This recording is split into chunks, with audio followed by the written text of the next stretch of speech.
This episode of the Citadel Cafe is brought to you by listeners like you. Visit patreon.com/the Citadel Cafe to find out how you can become a patron and help make this show possible.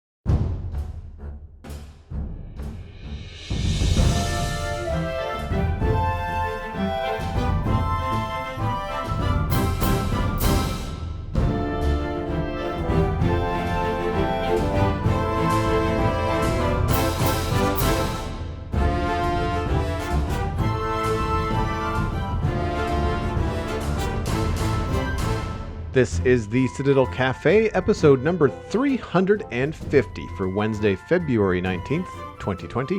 My name is Joel Duggan, and the Citadel Cafe is where my friends and I hang out to talk about the geeky stuff that we are into. Joining me this week is Mr. Brockett Vola at the Cat Volver on Instagram, and of course, hashtag Candy of This Day. And I'm going to kick this off with a question. We're coming up into Easter. I was at the grocery store the other day.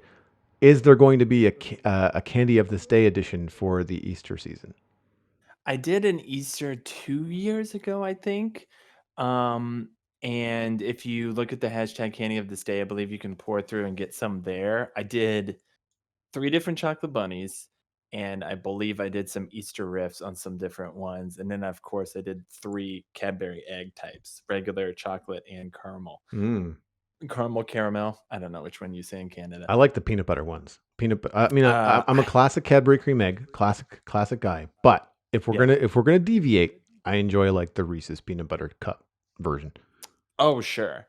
I like when they do, sometimes they'll do, Snickers peanut butter Ooh. egg, which has been quite good. I've seen that. I think on the rare occasion I never got my hands on it, they did Hershey's cookies and cream egg, which cookies and cream Hershey bars are a little rich. I mean, anything with white White chocolate's gonna chocolate can be need. pretty rich, yeah. Yeah, exactly.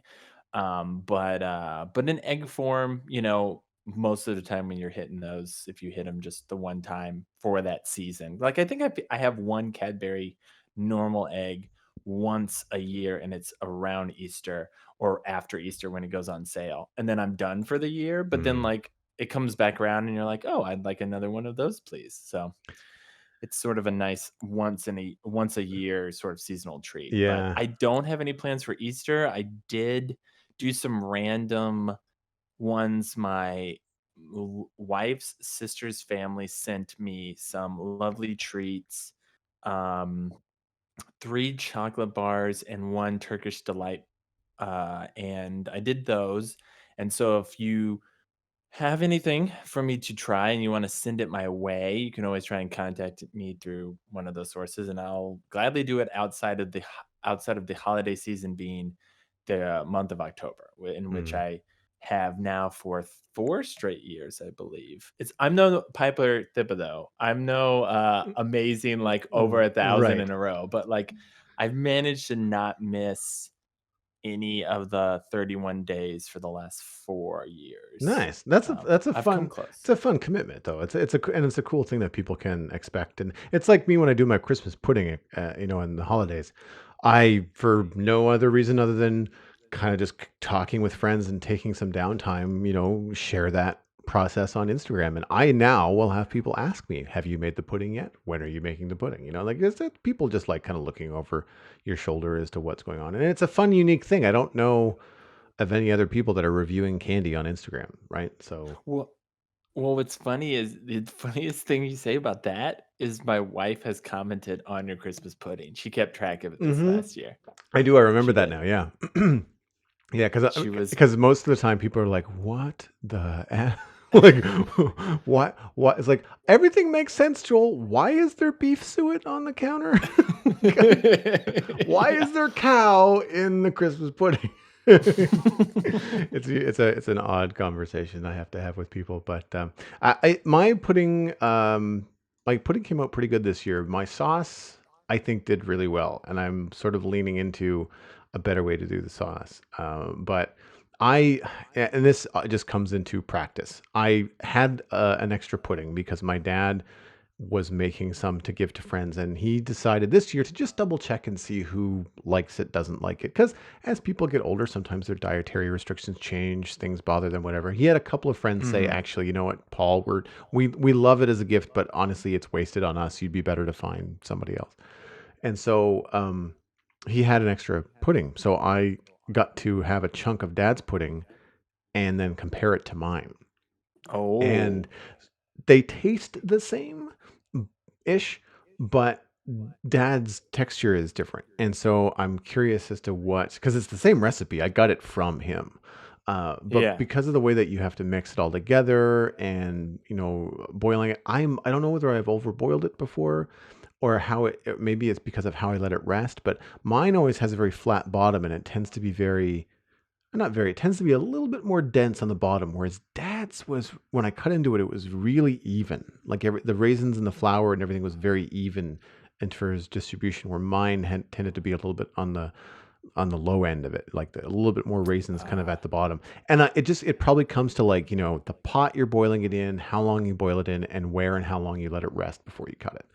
And yeah. so it just Master Padawan yeah, situation well, here. that and just differences in capabilities in pots. Like, I mean, I just might not have, he might have a lower pot, I might have a taller pot. Like, it all depends on all that kind of stuff. So yeah, I'm curious. And we haven't gotten into like comparing like temperatures and stuff like that. You basically, I mean, Dad's instructions were like boil it until it smells like it's done. It's like, well, that doesn't help, right?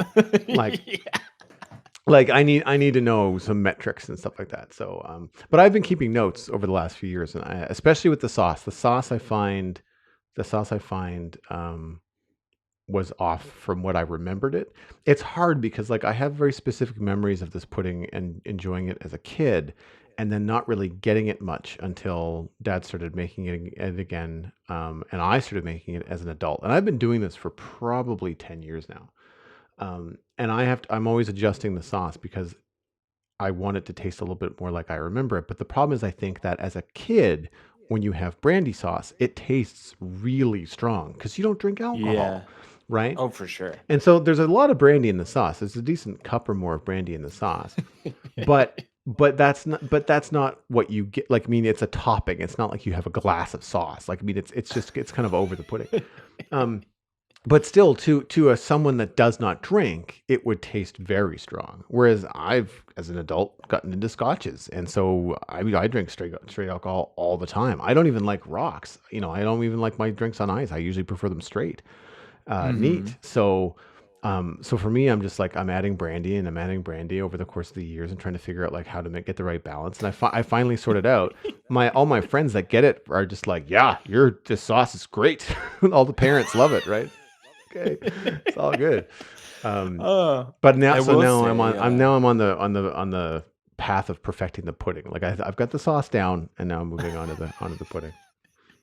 well, I tried Joel's Fathers, and it was great. But Joel's, I will say, had a little extra that really put me over the edge. And Yeah. I think after my second helping, I was great, officer. Wait, why are you taking me to jail? What's going on here? Oh, I was driving. I'm so Yes. sorry. Yeah. It was a I've lovely. I've got friends that can't eat the pudding anymore because they've got gluten allergies or whatever, and so the pudding gets distributed among family at dinner, but then the sauce can still go over ice cream and things like that should you decide to forgo over the pudding. Oh, So there very is a benefit because nice. I'm always concerned about not giving people enough sauce because it's an acquired taste if you aren't into raisins and flour, like so it can be a little bit tricky. But the sauce makes it a pudding. If it's not a pudding, then it's just fruitcake, like or raisin cake, really. So Hmm. it's just a different process. But anyway, we should kind of move on a little bit. It has been a little while since I've had you on the show. What's new? How's the little one? Well, she's doing very well. She's walking and talking, and my wife informed me today. She said the word snake, Oh, really? which is my least favorite animal. So that's fantastic. We're on a good path here. Nice. That's great. And as a bit of housekeeping, I don't want to pull back the curtain too much, but I don't always get to the Citadel Cafe. I don't always get an opportunity to listen. But the last two episodes piqued my interest because back to back, there were two things in the title of the episode was exactly the thing I was interested in talking about. Nice. So I listened to the last two to make sure I wasn't going to repeat too much of the same thing, and you would just kind of like on the sideboard tell me, well, that was fun talking to you about it, but the listeners are going to be like beating their head against the wall because you're going to have to talk about the same thing. But in so much, I wanted to say, one, condolences to Lou for his horrific fracture. I say in quotes because that's the medical term, but not what truly seemed to happen to Yeah. his poor femur, which is this is fascinating in its horror. And also congratulations to him and his partner on their upcoming baby. Which it was a situation where I heard horrific news, and then baked into it was the good news that I probably missed from prior episodes or prior Yes, conversations. So I was like, oh he wait, yeah. yeah, he announced it. I want to say no, it was American Thanksgiving was when I think he was on the show and happened to mention it. Well, Yeah. that is a great time to give things. It's Yeah. funny. My wife and I told her folks and my folks Thanksgiving the year that Emerson was So um I don't know if I born. heard this story. How did that go? Like, were both sets of parents like? Did you do anything funny or quirky to We reveal it? did. Yeah. We still have not posted the video, and we meant to. We did one of those things where we faked out. Her folks were in town, Laura's mother and father. We fake set up the camera to make it seem like it was going to be on timer to take a picture of us around the Thanksgiving table because Laura cooked turkey. Nice. Consequently, because she cooked it during first trimester, Laura does not ever want to taste turkey again. The smell of it literally makes her nauseous, Oh so wow. that's tied to that. But we set up the camera, and then basically Laura had a shirt on that says there's the turkey's not the only thing in the oven, and then it said 2018 under it, Nice. etc. Bun in the oven, I'm pregnant. So that was a shirt she put on under a cardigan. So she unbuttoned the cardigan while we were all in frame, and then both her parents kind of stared for a moment, and then her father said, "Really?" Very like he looks like Santa Claus, so he looked like a very jolly Santa Claus for a moment, and then Yeah. her mother is the real reason why we would share this with Americans Funniest Home Videos. Goes to a level and pitch of like joyous screeching is the only way that we can describe it. That like for like 5 straight minutes of hysterical, joyous screeching, not screaming, but like a squeaky, loud voiceness that is like exactly at a pitch that's very high. And so we recorded that, and we still laugh about that. And then afterwards, we FaceTime with my folks, and the way I think we broke it to them was we sent them a picture of we have an elf on the shelf, and we put her out with the pregnancy test, and we would always with our elf on the shelf put post-its next to her sometimes if she said sassy things, which are probably going to get less sassy as our daughter gets old enough to read them, as opposed to the very rated R level that our elf on Nice. the shelf was working with. So anyway, but what she basically said was like, "Do you have something to tell me?" Question mark, because the elf on the shelf's whole purpose is, basically to spy on the kids. It's a great American tradition of commercialism. Anyway, so that's what she said, holding the pregnancy test, and we sent that picture of my folks, and then that's how we told them. But yeah, it was around Thanksgiving, and yeah, it was lovely. And it's been great, and the whole time we've been very lucky. And my wife broke the news to me today that as I went out the back to take out the trash on my way to work, as I was closing the door and locking it, my daughter had woken up a little bit earlier than she normally does and was walking into the kitchen saying, "Dada," as I had already locked the door and walked away. So it broke my heart for her to basically enter my kitchen expecting to see her father. And I would have loved to say goodbye to her in the morning, but I missed Do it. you not So normally get to because you're usually gone? I do not. I usually, what she has in the past been is a 9 to 9, so a pretty late wake up, um, and a pretty late bedtime. But recently, she sort of transitioned to one nap, and the way it sits in the middle of the day, she's been waking up closer to 8 or slightly before 8. And generally, I'm out of the house between 7:40 to 8 our time. So the both days this week, except for today, I said goodbye to her right before I left for work, which is the first time almost in her entire infancy. Oh wow. It must be a fun little change though. It is nice. It is, but there's also that little bit of edge where I'm like, I could spend like because when she first wakes up, she's super snuggly. Like I can't actively ask her to walk up and give me a hug very often. Mm. She will do that as soon as she wakes up. So it's this brief moment of like, how much do I nurse this for hugs? And for like you actively pursuing me as your father, as opposed to when I come home later in the day and you're kind of like smiling, but then you run right by me when I hold my arms out. Like, like she's just over 18 months and she's Spitfire and she owns us and she's amazing. But Cute. yeah, she's great. Yeah, no, I definitely get a kick of the Instagram posts that she shares when she gets your wife's phone, and Yes, I get she like a does. up the nose half eyeball, kind of like, hey, look, uh, Yeah. and usually there's She's some sort of odd letter in the middle of it too. It's like oh, she the knows. letter And H, with and just I don't know. It's like, H. Yep. yeah, This is what the kids use nowadays. They don't yeah. use words, they just use Yeah, letters. exactly, right? On the gram, as they say, I don't get the whole I I use Instagram probably very incorrectly. I take pictures of food and I post, podcast episodes and stuff, and I don't know whether people make fun of me, roll their eyes, ignore me. I'm not sure how it goes, but I enjoy sharing the food pictures because, like, hey, it's what I'm passionate about. It is what it is, right?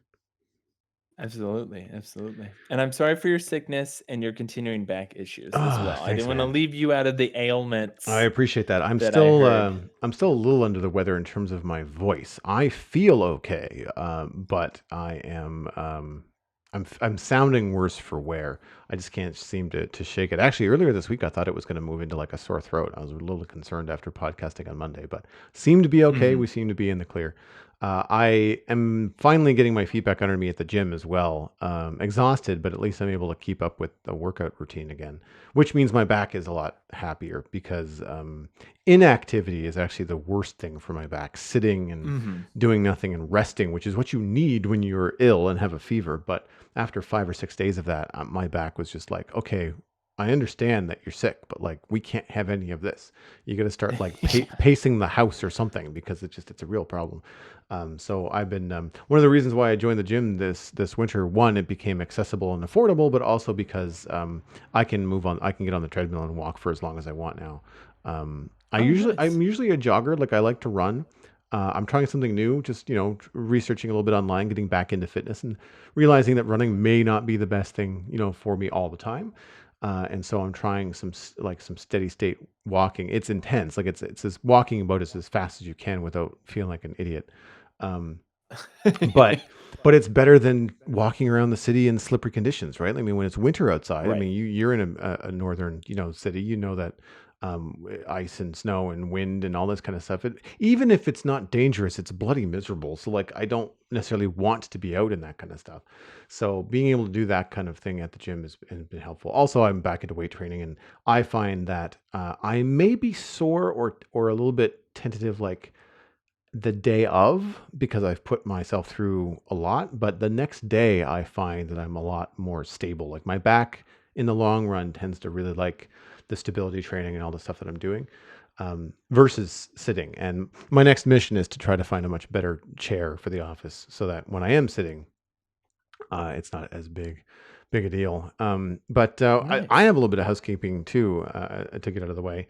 The Citadel Cafe on Patreon has been growing, which is fantastic. We've been welcoming a lot of new people into the Discord server. One of the things that we do on my other podcast, The Spawn Chunks, is called a quarterly hangout. So, what we do, because we have quite a number of patrons there and they're supporting us professionally, really, we meet once a quarter and we talk about the podcast. We don't just do more Minecraft talk. We actually talk about the ins and outs and the business of the podcast and what we're trying to do moving forward. And I'd like to try to do that with the Citadel Cafe. I feel like the community has grown to a point now where there'd be enough input where it would be worth having some sort of like town hall or some sort of quarterly hangout thing. And there actually A is. summit. Yeah, exactly. There actually is a town hall channel in the Discord. So if you are a member, I would encourage you to shoot ideas for discussion on this quarterly hangout into the town hall. There's not that many people in the Discord that it's going to be lost in conversation. It's a pretty quiet channel. So anything you put in there will absolutely be seen, especially by me. So please, if you're a member, go ahead and do that. That includes if you're a member of my personal Patreon as well. This is the things where there's a little bit of a crossover.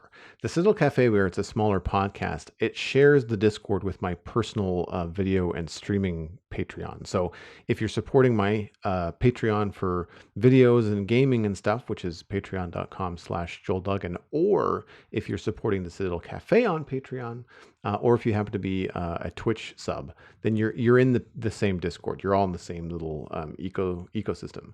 But Mhm. as a result, you have a voice. So just because you're not a patron of the Citadel Cafe, you're still supporting me in the work that I do. So I appreciate your feedback and input, and hopefully you're listening to the Citadel Cafe. If not, you're not hearing this, so it doesn't matter. But yeah, so town hall on the Discord is where I'd like to try and direct that.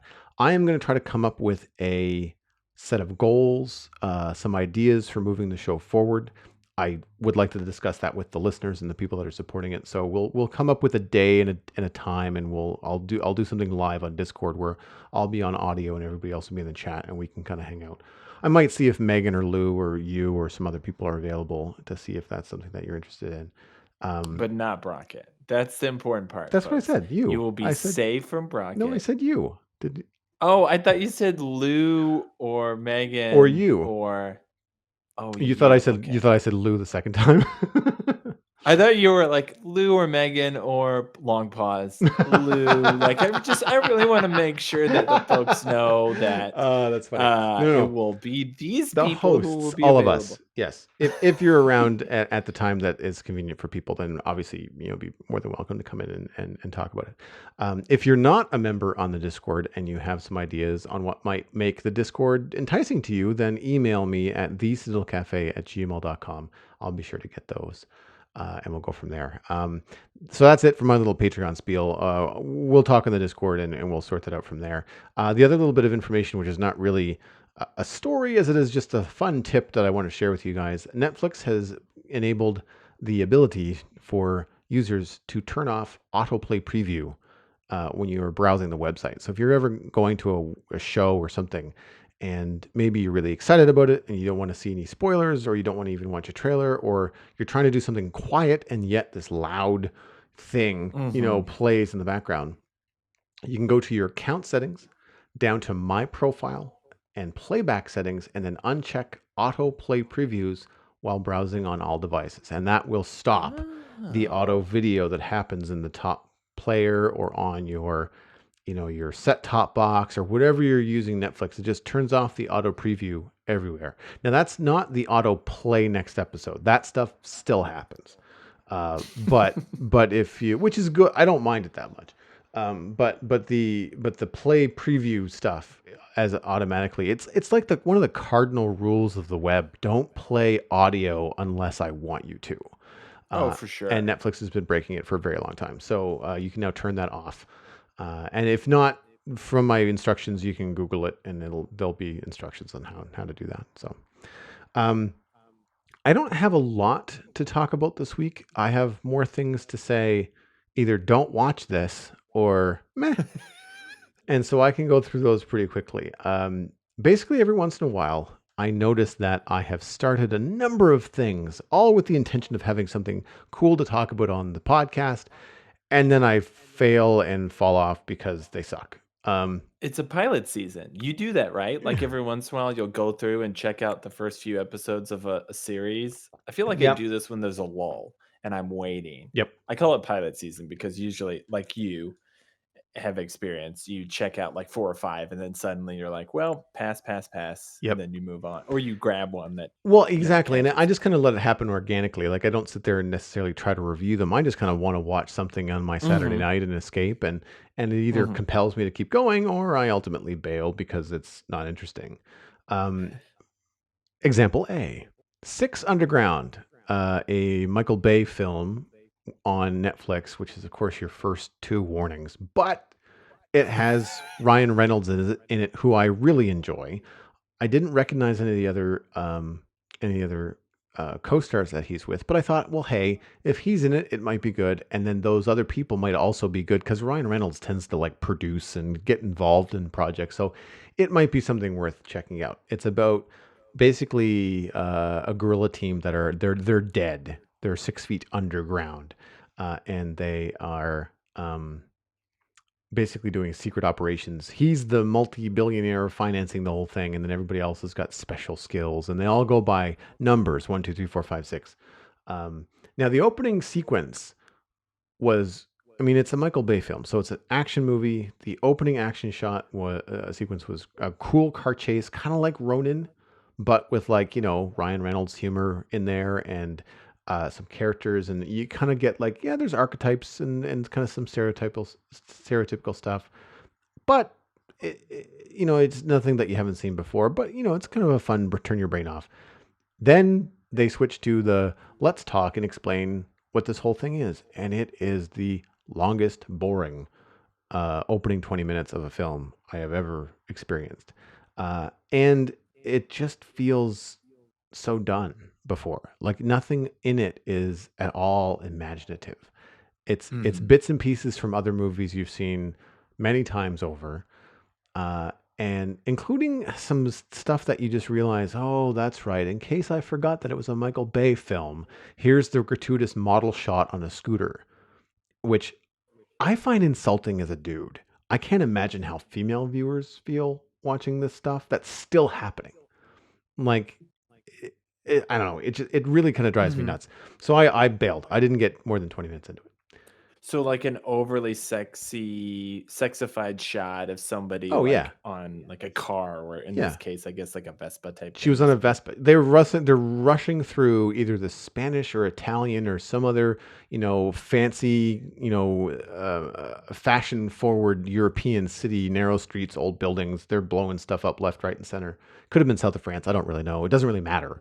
Um, and then they go around the corner and everything goes slow motion. And then there's this beautiful, model in some sort of weird skimpy outfit on a scooter, giving like the come screw me eyes to the camera as the Ryan Reynolds and his getaway car like slow motion uh spin out in front of her and then go the other direction. And of course, I think him and like the other dudes in the car are like, whoa, pretty girl, or something stupid. Anyway, it's just it's insulting to the intelligence of everyone watching the film.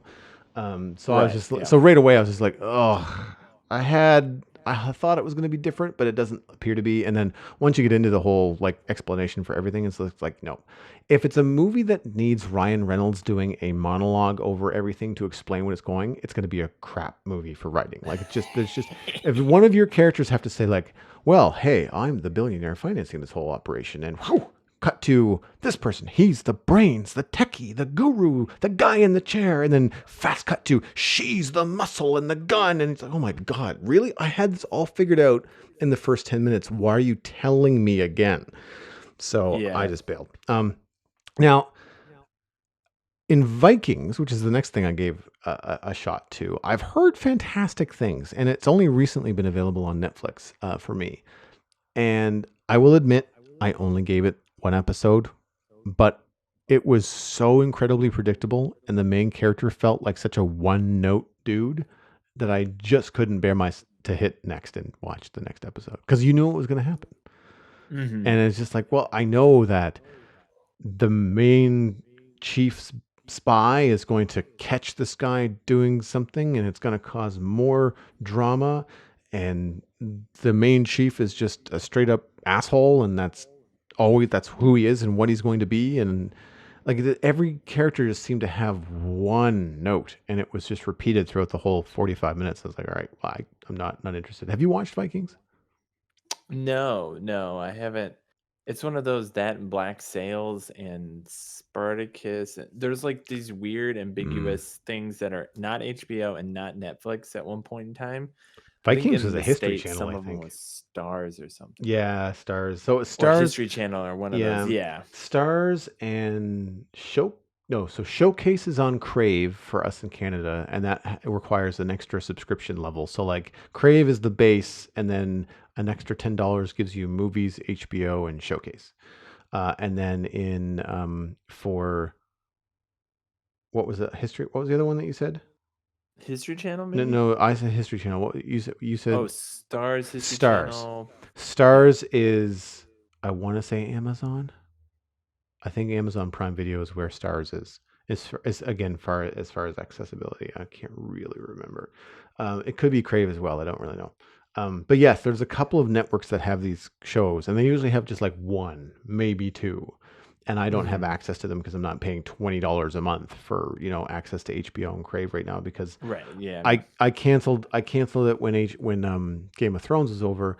I picked up Crave again for the next couple of months just because that's where Picard is for us, and that's worth it. That's worth the $10, to watch that. And plus, I've got access to a couple of other movies and stuff on Crave in between, or I guess TV shows because I'm not paying for movies. A couple of other things, but not much. But yeah, so that's Vikings is one of those ones that I didn't have access to until I hit Netflix because I think it's all over now. I think it's all like complete. You can watch the whole series. I've heard really good things. I've seen friends cosplay at conventions from characters from Vikings, and they seem to be really into it. But I don't know. It might be something I get back to, but it did not. The first episode did not impress me. Um, Yeah. Now, to get farther into some things, Lost in Space season two. I liked season one. I'm 2 episodes into season two, but ultimately I've just fallen off. Like I've just not felt compelled to keep going because it just feels like the same exact stuff on a different planet.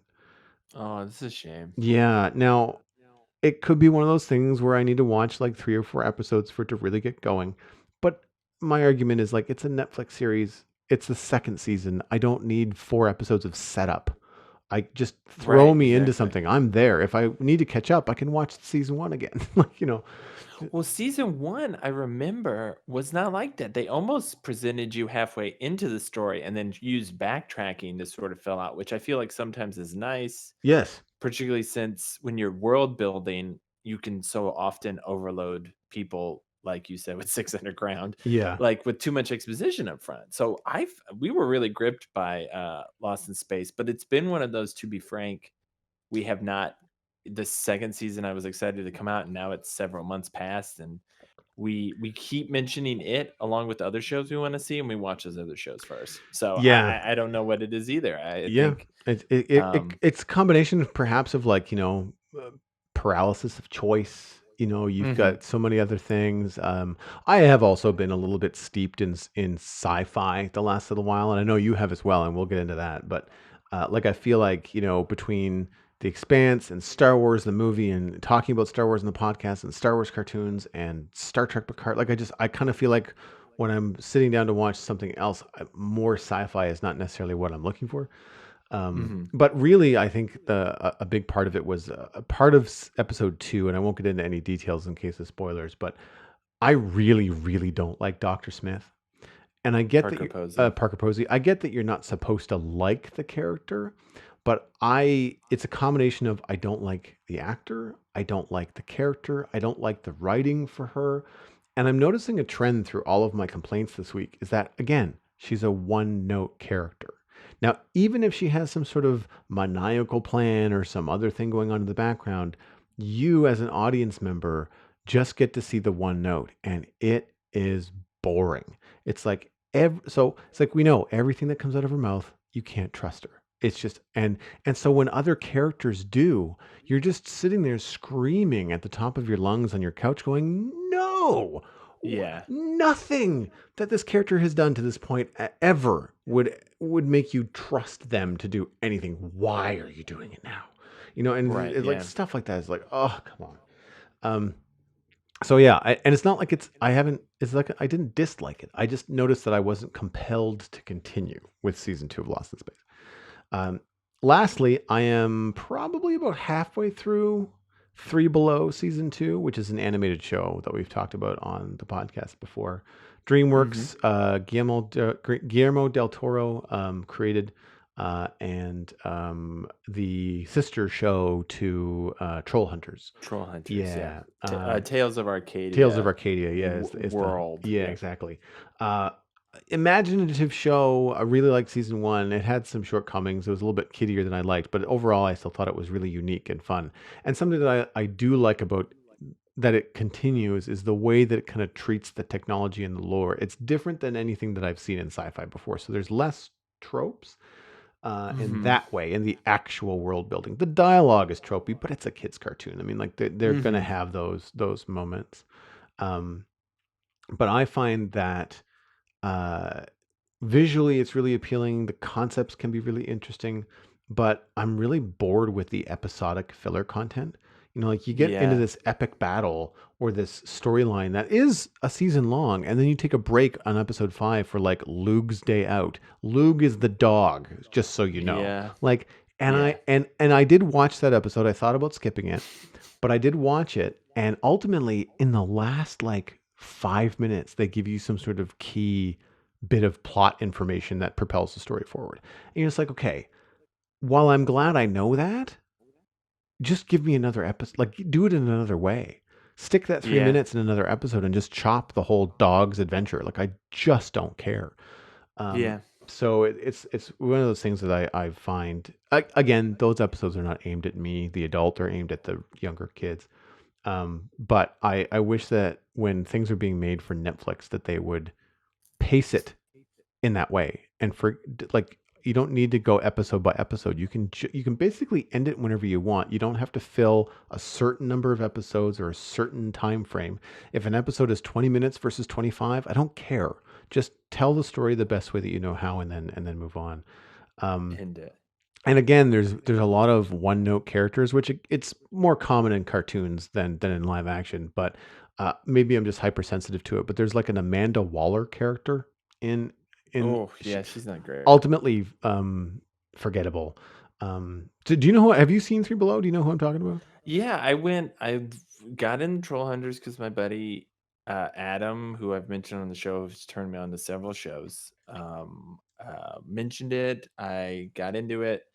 It was all done at that time, so, like, I just burned through all of it, Right. which I think was good because it kept the momentum, although by the time I got to the 3rd season, I was happy that was the end because I was kinda like, "I'm done." Hmm. And there was some filler in those 2nd and 3rd seasons, although, again, the way they would wrap every season gave you so much heavy story content that would push you into the next season. And Three Below, like, from the moment it started, there was just something different about it in the sense that I didn't. Maybe it was because I was going straight from 3 seasons of Troll Hunters and expecting to keep the momentum to a completely different show, but Mm. I got through the 1st season, season 2 came out, I started it, and I don't even know if I got to Luke's. Like, it was just one of those things where I kept looking at my queue like, watch list and being like, "Man, I'd love to watch that. I'd love to watch that. Ugh, I gotta get through 3 Below. I have, like, 5 more episodes." And I was like, "Why are you doing this? Like, why?" I mean, if you want to get back to Three Below, you will, but there are so many other things you'd rather watch, and just watch them. Just Mm. watch them. And so I told myself I would, and I have not gone back since, and I'm perfectly happy by it. But Yeah. yeah, it's just I agree.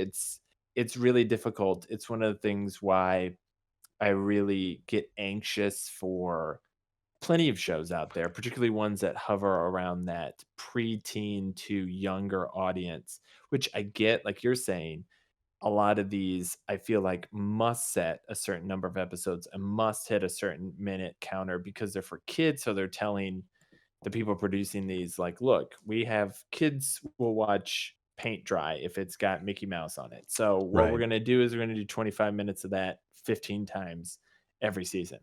And so it's tough because some of Netflix's stuff, Dragon Prince, Castlevania, are phenomenal. They're some of the best stuff. And it's funny because I think last episode, and it's been an ongoing thing I've heard you talk about for at least a year, Joel, is like dropping Netflix and just, coming back to it when you really need to for certain things. Hmm. And it's one of the things where I realize Netflix has its hooks in me for certain things because if it's, as long as there's not a total lull, they'll always have me for certain things to come back. Castlevania is getting a 3rd season, which is coming soon, and they just said that they're gonna do a Diablo from Blizzard as an Oh, that's anime. I right. love Yeah. that. I really wanna see that, and they say they might do an Overwatch. That's the other thing that's rumored. I never played more than a few moments of it, but I love the world and the concept and the characters of Overwatch. It's just not a game mechanic I like, Hmm. but I would love to watch Winston. I would love to watch, who's the girl who uses the triggers that jumps around a lot? Like Pacer or Oh, Tracer. Tracer. I would love to watch those characters. They are I mean, Blizzard's brilliant in their way they build their characters in their world. So I would love to see those as animes as long as again they put the good resources behind it, which generally Netflix does fairly solidly, um, or has been. So, and they've impressed me with a lot of different stuff, and and then they're gonna do a haunting of Bly House, which is the next in the Haunting of Hill House anthology or whatever. So they have their hooks in me for different things. But yeah, it's interesting because just going back to it, it's like children's shows are tough. I keep looking at the new DuckTales thinking, "I really wanna watch this," but then I keep seeing that it's, 20 plus episodes a season, and in my brain, I say, "Well, if you love it, you won't care." But in my adult brain, I'm like, "Man, I love Smallville," but even when I went back through and watched season 7 through the end, I'd skipped all the prior seasons because the idea of watching 20 episode seasons that I had seen at least 2 times Mhm. was daunting. So, like, and that's the reason why I've never revisited The Flash and any of those shows, and now I'm like, "Well, I really wanna see the Crisis stuff because there's some Smallville stuff, that's breaking my heart that I haven't seen." So part of me is like, Honestly, dude, just look it up on YouTube. Just "Well, see, find the that's" yeah. 5-minute clip and just watch it because it's just Well, I wanna see Brandon Routh too as yeah, yeah, Kingdom Come I Soups can too. see that. That's what I'm Yeah, I missing, just but and he was good in that, there's bits of that Crisis crossover that was good overall, although I found it hard even to watch the 5 episodes, let alone any really? See, yeah. that's a bummer. I think I was just gonna watch the 5 The I mean, standalone and see how it works, that's why but I binged it when I was sick. I watched all of that and all of Titans season 2 on Netflix. That's what I did for 24 hours when I was sick. I just watched it all. Yeah, I hear you on the just one more thing. I mean, we've got Stranger Things coming out in 2020, probably not until Halloween, given their track record, and that would be an opportune time to release that too. So Stranger Things season 4 later on this year. I feel like I keep on forgetting. Like I've got Disney Plus. I'm paying for Disney Plus, and I sat down over dinner tonight and watched another episode of Three Below, partly in prep for show tonight, but also because I completely forgot that I'm trying to work through the last season of Clone Wars, season 6, sorry, not the last season, but season 6 of Clone Wars, because it's been so long that I want to get that done before I start the new season of Clone Wars,7, which yeah. just came out 2 days ago. And I was like, I totally meant to get through all of Clone Wars season 6 before season 7 came out. I had the time. I just kept on forgetting about it because because I'd be looking at Netflix and I'd be looking at um Amazon Prime and then forget, oh crap, right. Disney Plus is on my tablet. It's not on my set top box. So I have to like it's different devices.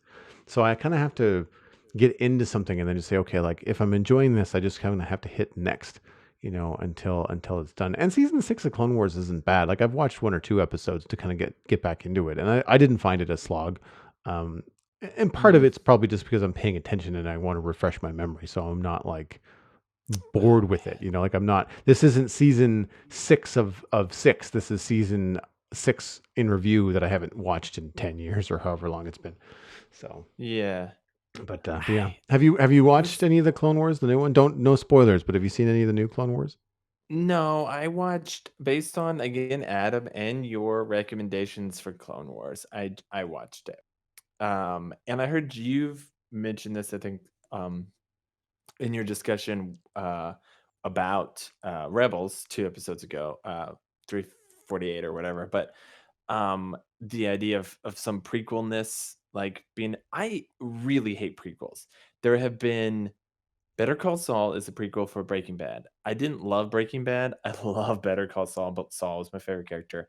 But it still drives me nuts as they get closer to Breaking Bad because the prequel itisness comes in. Mhm. I do not like the only time I ever care for a prequel is if you're a Last Crusade, you're a brief flashback at the beginning of a film, and it has a few winks, nods, some corniness, but guess what? You're done in less than I think an 8 to 9 minute second unit shot, and then you're done. Like, I don't need like, the idea that, and this may or may not segue to other stuff, but the idea that both HBO is gonna go far, far, far in the past for Game of Thrones, Mm. and, the Star Wars series could go back to the Old Republic, to me is not super fascinating. And I understand that the idea of going after an epic, like some of the terrors I think some people have, of the Harry Potter series post Harry Potter is, it's like, how do you write about um Middle Earth after the ring goes into the mountain? You really can't, because that's like the most epic thing that'll ever happen in its existence. Probably not, but for the most part it will. So you only can go further into the past, and that's what you end up doing, and that's what's happening with Harry Potter when they eventually do these movies with um Newt and everything. And so they're doing it with Game of Thrones. They do it with all these great epics. And I get that.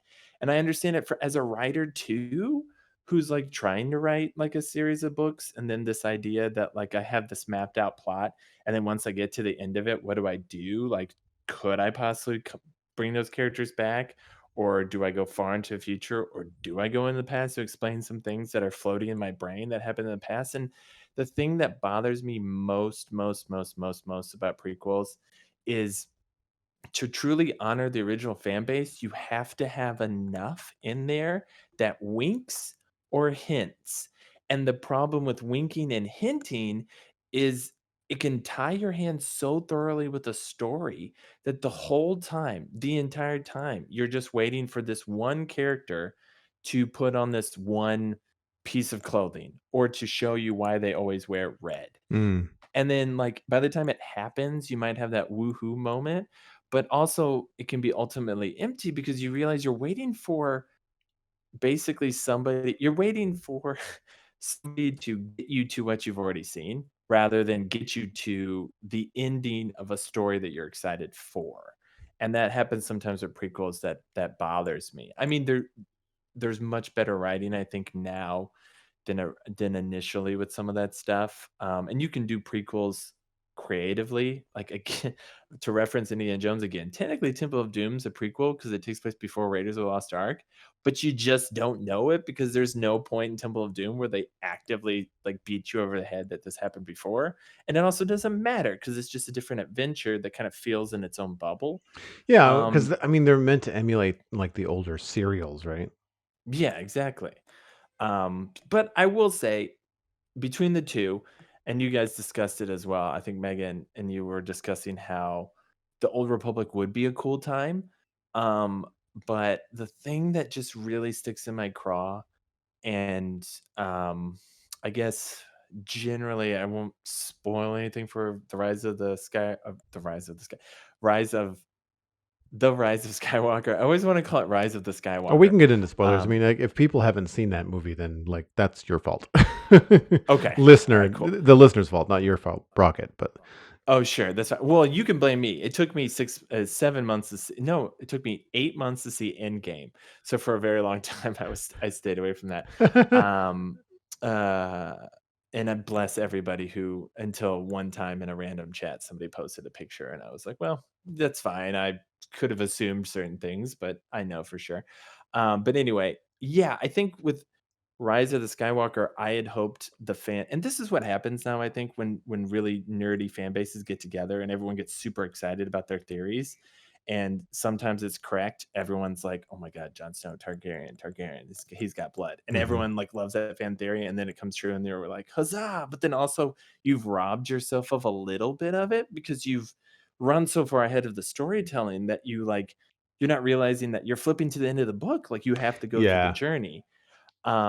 And to me, the thing that bothered me about The Rise of Skywalker was a little bit of me trying to get to the end of the journey by thinking what they were going to do was establish that the Jedi are dead, the Sith are dead. We're just going to call people who have force powers Skywalkers in honor of this person who told the line, Anakin and Luke, and their whole bloodline was strong in the dark side, strong in the light side, and they really did essentially balance the force with their actions, both good and bad.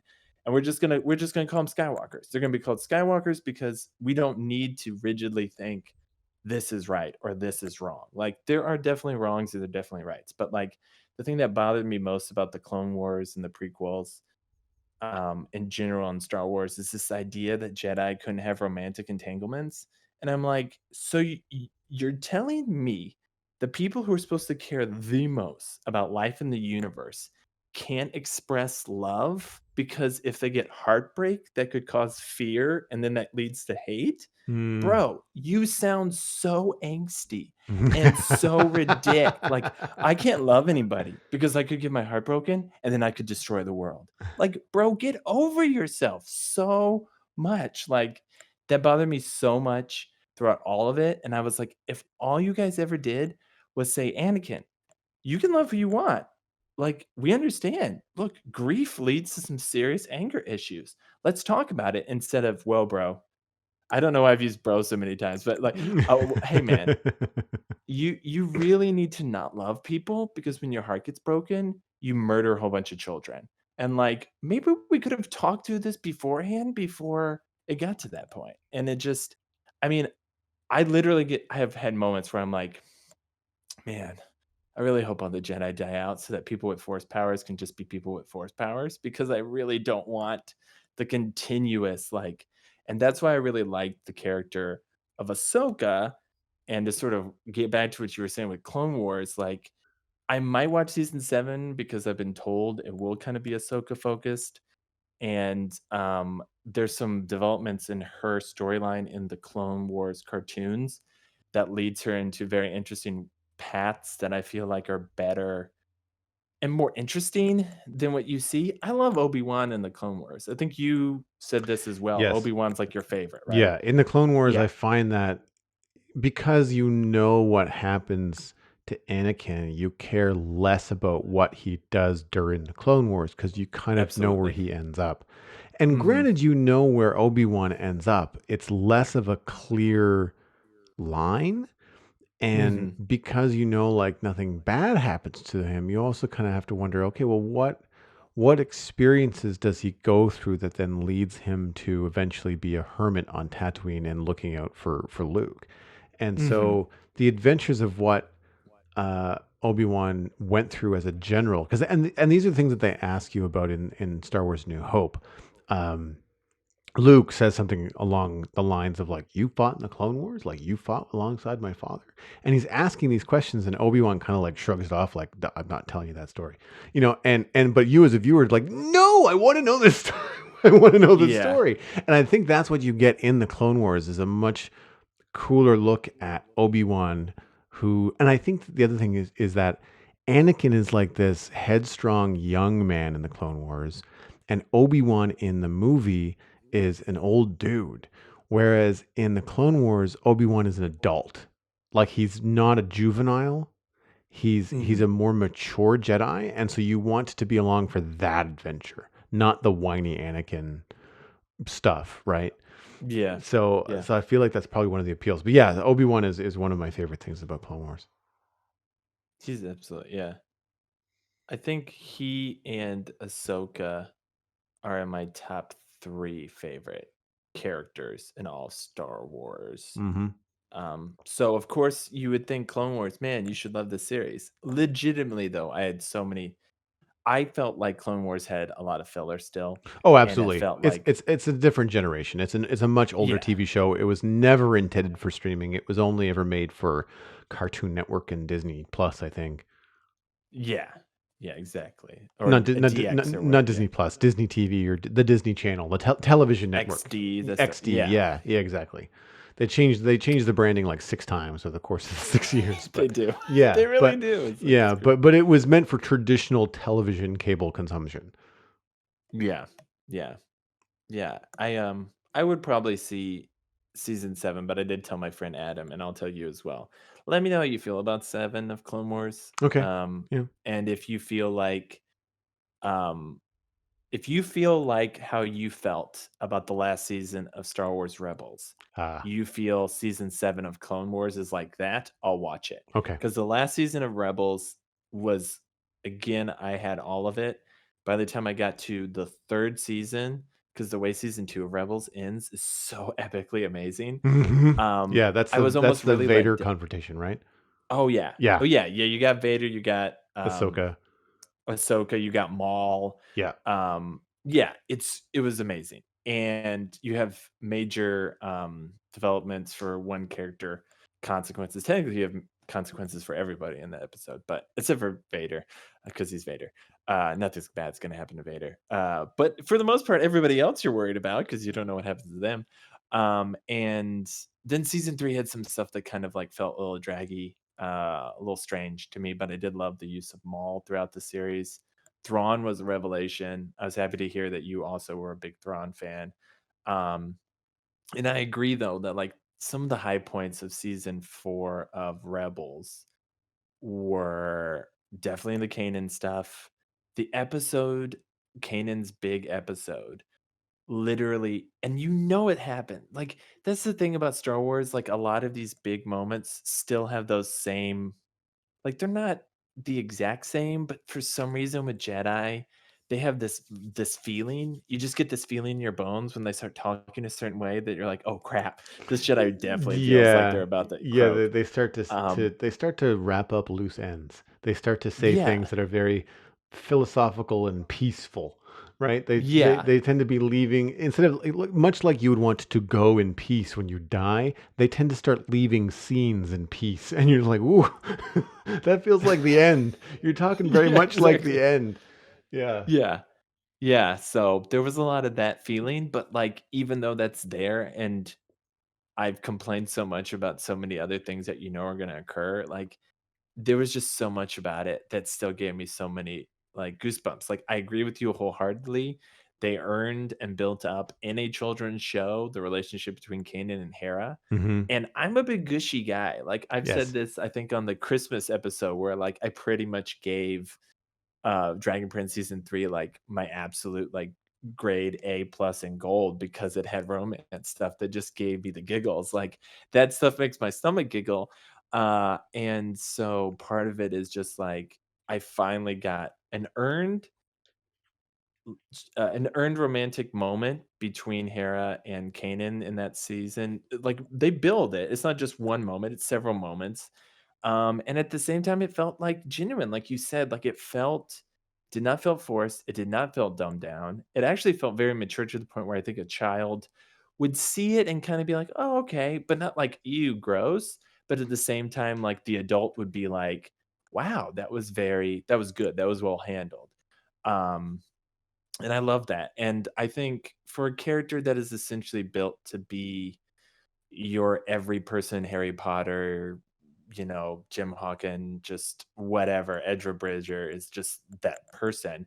His evolution over the series was good. I never was so in love with his character that like I was like, oh man, I'm gonna like Ezra Bridger's lightsaber is like my favorite thing, or this thing that he does. I Like think it was a more collection of the other people for sure. they definitely gave him a more of a unique kind of vibe in season 4 when he was talking with the Loth Wolves or communicating with the Yes. Loth Wolves. I thought that was kind of a unique thing that he was able to do as a Jedi that even Kanan wasn't really picking up on. And Yeah, I for thought that sure. was cool. But you're right. I feel like with Ezra, he's so he's meant to be so identifiable with so many different people, mostly young men, that he's homogenized, right? Like Yeah. he's just bland and a blank page so that people can project themselves onto him. But Right. ultimately, for you and I, that like character and story and writing and creativity, you get more attracted to like the Sabines and the Kanans and the Thrawns that have their own merits, but are much more unique. And I don't imagine myself as Sabine. I just like Sabine. Oh, for sure. Like I'd want to hang out with her. Same with Ahsoka. I find that like I don't necessarily want to be Kanan, but I wouldn't mind hanging out with him. You know what I mean? Like it's whereas Ezra, Yeah. like, I don't really want to hang out with Ezra. Like just, Yeah. I like Ezra, Chopper, and Zeb. I'm like, yeah, eh, you're fine. You're yeah, fine characters. I don't have anything against you. But if the episode's about Zeb or about yeah, I Chopper, agree. I'm like rolling my eyes. Like, Hmm. please, just let's just move on. But Hera's engaging. Kanan was engaging. Sabine was fantastic. I really feel like I could have a really strong argument for both Hera or Sabine as the true like winner gold star character from Rebels. Like I could see both. Hmm. In some ways, definitely Sabine has a far flashier and far more detailed and unique for what we've seen up to that point story, particularly with the Mandalorians prior to the Mandalorian show coming out.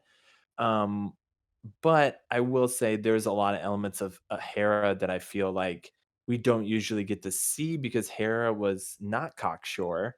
She was confident and she was capable, but she wasn't Sabine, Zeb, Kanan, some early in the series before, he really goes full mentor, in season 2 on, like, a lot of them are so fly by the seat of your pants scoundrel, but Hera is like, and I think you've used this before when referencing Obi-Wan in the Clone Wars, like, Hera's more the Captain America type who steadies the ship Yeah.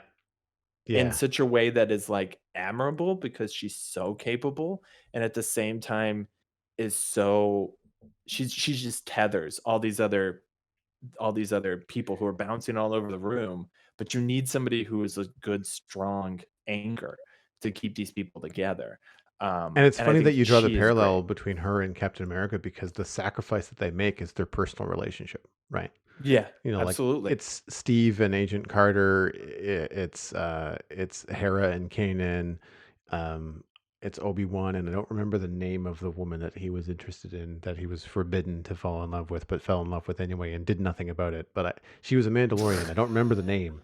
But like so but he Jedi. makes that sacrifice, right? To Right, stay the course.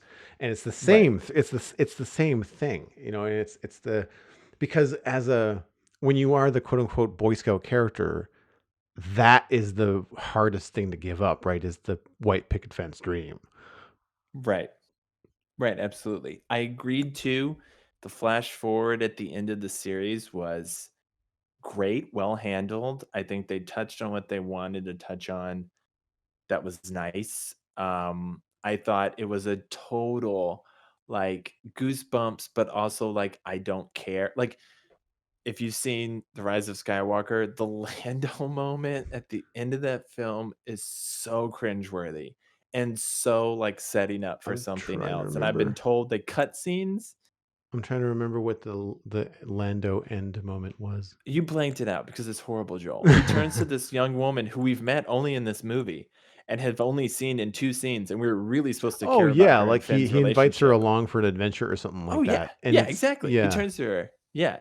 "Maybe we can go find who are your parents? I don't know. Maybe we can go find out." Why? Yeah. Why? So, Jenny Josephson on Let's Talk About Star Wars ripped that as well, and like she was just shouting, "Stop setting up other movies!" Like, Absolutely. yeah, stop Absolutely. setting up spin-offs. Yeah, no, I hear you. I remember that now. I kind of cringed at first because I was like, "Oh, is he hitting on her?" Like, Exactly, that's what I like, I think everyone in the theater was, like, looking at their small kid like, "Don't cover your eyes. Lando's getting a little saucy. This is not right." I thought yeah, this was safe for children. I can't do yeah, this. But I think the difference is the ending for Rebels where they have the sort of, and I don't think they're building towards something, especially since now they're doing a season 7 of Clone Wars. But let's be honest, Joel, how much would we eat up a Sabine and Ahsoka go search through the stars for Ezra Bridger? That would hmm be the most brilliant show of all time. I mean, like, hopefully. It gave me so much like, please please do this, at least for a mini series. And you yeah. could even tell me Ezra Bridger's dead. I do not care. I just want to see more Ahsoka and Sabine, who are both well earned, well fleshed out, multidimensional characters that may never get full big screen treatment because God knows they just aren't going to do that with some of these characters. And I No. understand they have so much history now, they And can't, I'm but okay with them staying animated. I just oh, I for would I sure. would like them to continue on if they have any kind of well, okay, this is a little bit of a personal what I would like, but given that they've taken Ahsoka from a animated series as a Padawan up through an adult Jedi, Hmm. even though she didn't necessarily pass all the final trials because she left. But you've got this adult, you know, trained Jedi. Then you have Sabine, who is now, as of the last scene we saw her in, an adult Mandalorian. Uh, these are two offshoots that we have got no exploration of. They don't tie into any movies. We didn't see anything else of them. The closest thing we have is the Mandalorian television show, and that's just a part Hmm. of the culture. Sabine's not in that. Um, we could really have a cool adventure with them, and it would not affect the current canon. It wouldn't be any kind of prequel, just even though it happens at a very specific time frame, because the adventure that they would go on, if they were looking for Ezra Bridger, would take them into, I can't remember what they call it in the show, the outer reaches or the outer rim or something. It's like the unknown quadrant or something of space is where Right, yeah. Ezra is, and that has just all these questions. The Empire doesn't even reach that far, so basically you could just have a Star Wars adventure where everything is going to be new. You're not going to run into anything else other than just like the tech and the feel of the show would be kind of its own thing. Similar, The yeah. only issue that I would have with that is that while I appreciated the little offshoot, the very different sort of thing that they did with Ezra and the Loth Wolves and the kind of the spiritual kind of like astral plane thing that they did with the Jedi at the Battle of Mhm. Lothal, I eventually, if you've got Ahsoka and Sabine off looking for Ezra, eventually they're going to find him. And I don't think anything that you can do with Ezra Bridger as to where he is as a force wielder, as an adult, in these outer reaches of space with space whales, I don't know if that's going to feel very Star Wars. I feel like it's gonna come across as like one of these weirder sci-fi films like Annihilation or I'm trying Interstellar, almost, where it Interstellar, like becomes more philosophical. yeah, Yeah, sure. where he becomes like, beyond time and like all this kind of Yeah. other weird stuff. I just don't think Star Wars for me is a gritty sci-fi universe. It's not an ethereal one. And I feel like if they go off to find Ezra, while the adventure would be great and I'd be on board, I think the last two episodes where they eventually find him would be a letdown. It would be, what was it, Star Trek: The Undiscovered Country, where they quote unquote go find God or whatever, Right. and you're kinda like, everything up to this point was interesting, but then once you actually find quote unquote a god, you suddenly start scratching your head like, this was what we were all about? This is dumb." Like, Yeah. yeah, I can see that, and I understand, and I do wanna ask though, I'll okay, so spoilers for, well, we sort of spoiled Rebels, but spoilers for The Mandalorian, because I do know Lou, at least last episode, said he and his wife had not seen the last 2 And we episodes, have so some there's still listeners definitely two. overseas that don't even have access until March. Okay, great. So just Um, spoilers for Mandalorian, folks. You've been warned.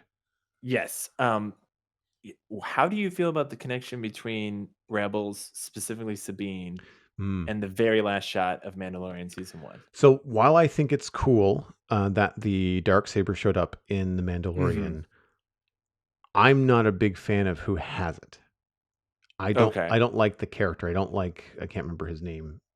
Moff Gideon. Moff McTalk a lot. I can't remember. Moff Yeah. Gideon. You're right. So yeah, I'm not a huge fan of him. However, the Siege of Mandalore was apparently a big thing in Star Wars lore, and we know next to nothing about it. And I'm kind of wondering that if he has it in The Mandalorian, if we will eventually get to hear and or see more of the Siege of Mandalore via flashbacks or hopefully not via monologuing.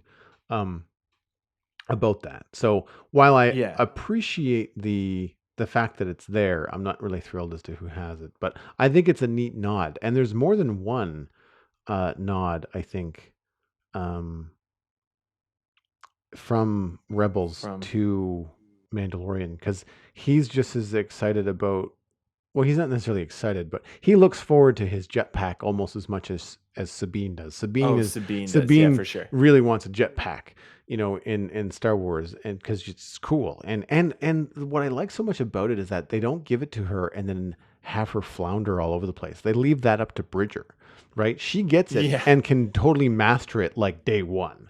Which is Yeah, for it sure. keeps her a strong female character, and she never bumbles. She might struggle with some emotions and some expressions, but she doesn't ever bumble around like a fool. And Yeah, I love that about her. And so that kind of tie into the Mandalorian I think was cool. it's true. And Yeah. I will say that, to the point of it, I am not as excited, I guess, about specifically the weapon itself as much as, because that to me, it just feels like, oh, you see the Infinity Gauntlet when you go through the first Thor, um, floating in the background, even though it was disproven that it was fake. And they even make a joke about it. But more like, yeah, like you're saying, there's a little bit of some implications there. There's a little bit of validating what's come before. When I saw that, I hadn't finished. I hadn't even gotten to it in Oh. Rebels.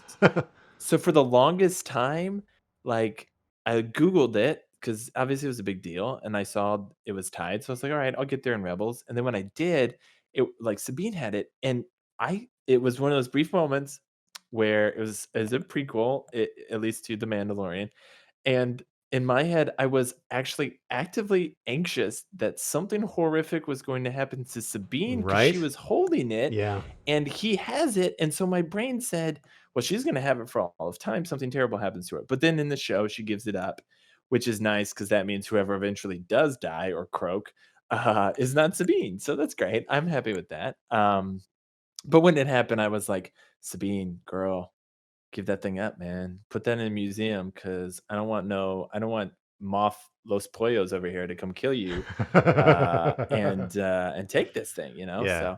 So, but yeah, it was cool. I thought the nod having I was not bugged by it. I thought I got goosebumps by the voices from Jedi's past in Rise of Skywalker, and I thought it was just lovely, and it was so simple, and I understand some people probably would roll their eyes, but it didn't really hurt anything to have Freddie Prinze as No. Kanan's voice, and it No. didn't hurt to have Ahsoka's voice, and I think both of those things honored what had come before without, like, literally beating people over the head with it, and Yeah. it gave me goosebumps to hear both of them along with, Liam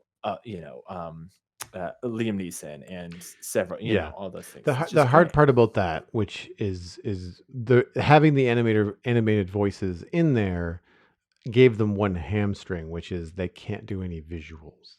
So like it would have been cool to have not necessarily like eye contact with like Yoda and Ray at that moment or Luke and Ray, but it would have been cool to have some sort of visual, something happening in a fog behind her, here seeing Mhm. Obi-Wan or seeing Qui-Gon Jinn, after so many years or whatever.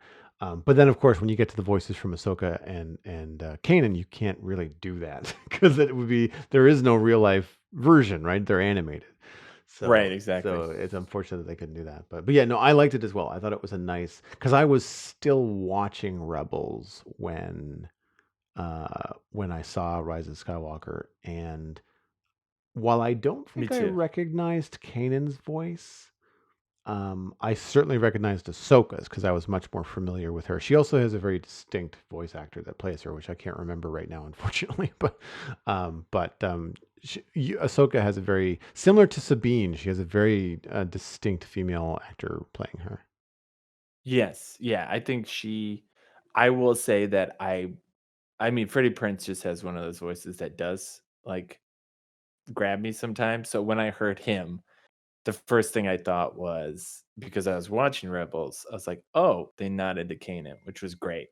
The only thing I didn't pick out was if Ezra was in there, and he was not, which also kinda makes sense given how Rebels ends. We don't 100% know really the consequences of his actions. Hmm. But, like, it was really cool. I thought that was really neat, which is also one of those things where I saw, like, a clickbait thing where it was, like, 15 people that would've been better than Palpatine, and the first one was, like, Thrawn, and I'm like, "Bro, like, you can't" like, they did like, watch Rebels, like, Thrawn, if for some reason he shows up, like, would have undercut a major portion of an already really good Star Wars story, but not like they haven't cannibalized that stuff before, but, it was, I thought, a good use of Thrawn, and I will say I felt that it was a nice bookend to the Obi-Wan Maul moment when it happens in Rebels, although there was a little bit of a letdown for me, but again, Obi-Wan's so old, and he showed that his mastery is up to a point where he basically doesn't need to spend 45 minutes fighting,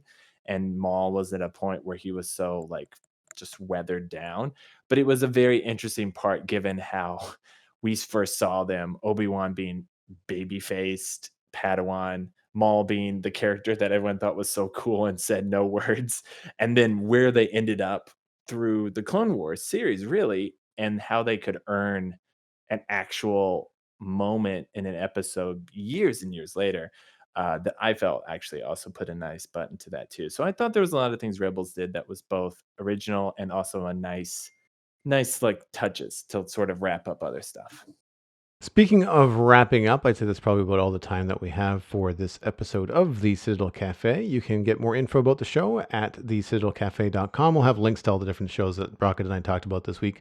The music for the show is composed by Kevin MacLeod. You can, of course, email us at thecitadelcafe@gmail.com or find us on Twitter and Facebook. You can subscribe on iTunes, Android, Stitcher, and Spotify. And I am still working on it, but eventually we will have an archive up on YouTube for the people that like to hang their podcast hat over on YouTube.